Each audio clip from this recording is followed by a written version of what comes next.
ஊத்துக்கோட்டை அருகே 30 வருடங்களாக சுடுகாடு இல்லாமல் அவதியடைந்து வருவதாக வேலகாபுரம் கிராம மக்கள் வட்டாட்சியர் அலுவலகத்தில் மனு அளித்துள்ளனர். திருவள்ளூர் மாவட்டம் ஊத்துக்கோட்டை அருகே வேலகாபுரம் கிராமத்தில் 30 ஆண்டுகளுக்கு மேலாக சுடுகாடு இல்லை என்று கூறப்படுகிறது. இதனால் பெரும் சிரமம் அடைந்து வரும் கிராம மக்கள் அதிகாரிகளிடம் பலமுறை மனு கொடுத்தும் நடவடிக்கை எடுக்கப்படவில்லை என்று கூறி வருகின்றனர். இந்த நிலையில் இன்று வட்டாட்சியர் அலுவலகத்தில் நடைபெற்ற ஜமாபந்தி மனு பெறும் நிகழ்ச்சியில் இதுகுறித்து கிராம மக்கள் மனு அளித்துள்ளனர். மனு மீது நடவடிக்கை எடுக்கவில்லை என்றால் ஆதார், ரேஷன் அட்டை உள்ளிட்ட ஆவணங்களை ஒப்படைக்கும் போராட்டத்தில் ஈடுபட போவதாகவும் தெரிவித்தனர்.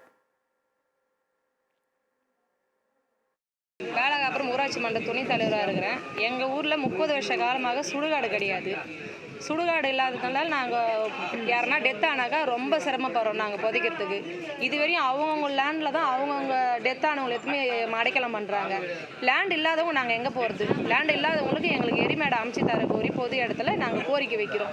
இதுவரை ஆல்ரெடி தாசில்தார் மனு கொடுத்துருக்கோம், கலெக்டர் ஆஃபீஸில் மனு கொடுத்துருக்கோம், பிடி ஆஃபீஸ்லாம் கம்ப்ளைண்ட் பண்ணி எல்லா ஆஃபீஸ்லையும் கம்ப்ளைண்ட் பண்ணியிருக்கோம். இதுவரை எந்த ஒரு அதிகாரியும் எந்த ஒரு நடவடிக்கையும் எடுக்கலை எங்களுக்கு.